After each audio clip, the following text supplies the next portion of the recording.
Nous vivons des bouleversements majeurs qui impactent notre environnement et l'ensemble des activités humaines. À l'heure où le travail hybride se généralise, quelle forme prend le dialogue social? Pour en parler, Jean-François Guillot, expert en qualité sociale et intervenant à l'IGS. Le dialogue social est aujourd'hui à la croisée des chemins. Le légal a rajouté le E d'environnement à tout ce qui est déjà social. De ce fait, personne ne sait réellement comment ça va se mettre en œuvre. Probablement les grandes entreprises créeront-elles elles-mêmes leur vécu en la matière.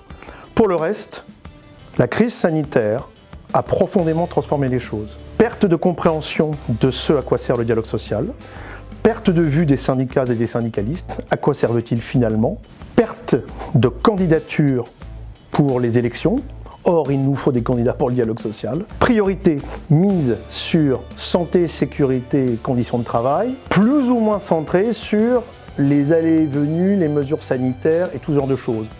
Mais cela a rejeté, des mois et peut-être des années après, des questions importantes en matière de dialogue social. Hybride, oui, car désormais on sait que le dialogue social, d'un point de vue technique, ne sera plus jamais le même. D'ores et déjà, les ordonnances permettaient de réaliser un certain nombre de réunions à distance. Le dialogue social a rendu parfois nécessaire 100% de réunions à distance. Aujourd'hui, des syndicalistes disent non, on veut continuer à négocier les accords importants en présentiel. Pourquoi?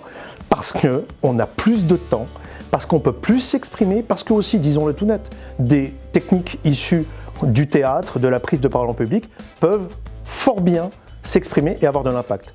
Là où derrière un écran, vous perdez 70% de votre impact. Oui, il faut donc repenser cela. Mais ça ne s'arrête pas là.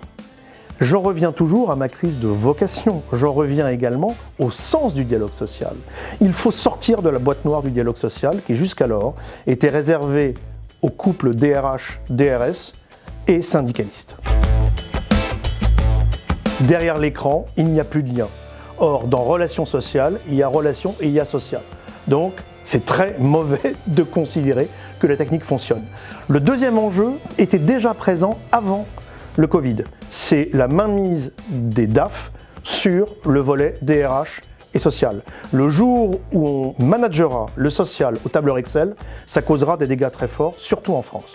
Troisièmement, les managers, on ne peut pas les exclure du dialogue social. Ils font partie intégrante du dialogue social. Le canal syndical, représentant de proximité, élu CSE, délégués syndicaux est évidemment très important.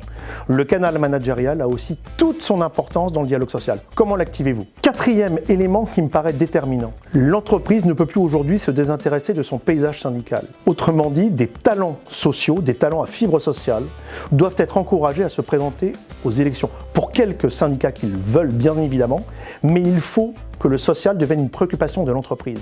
En France, on a toujours tapé sur les corps intermédiaires.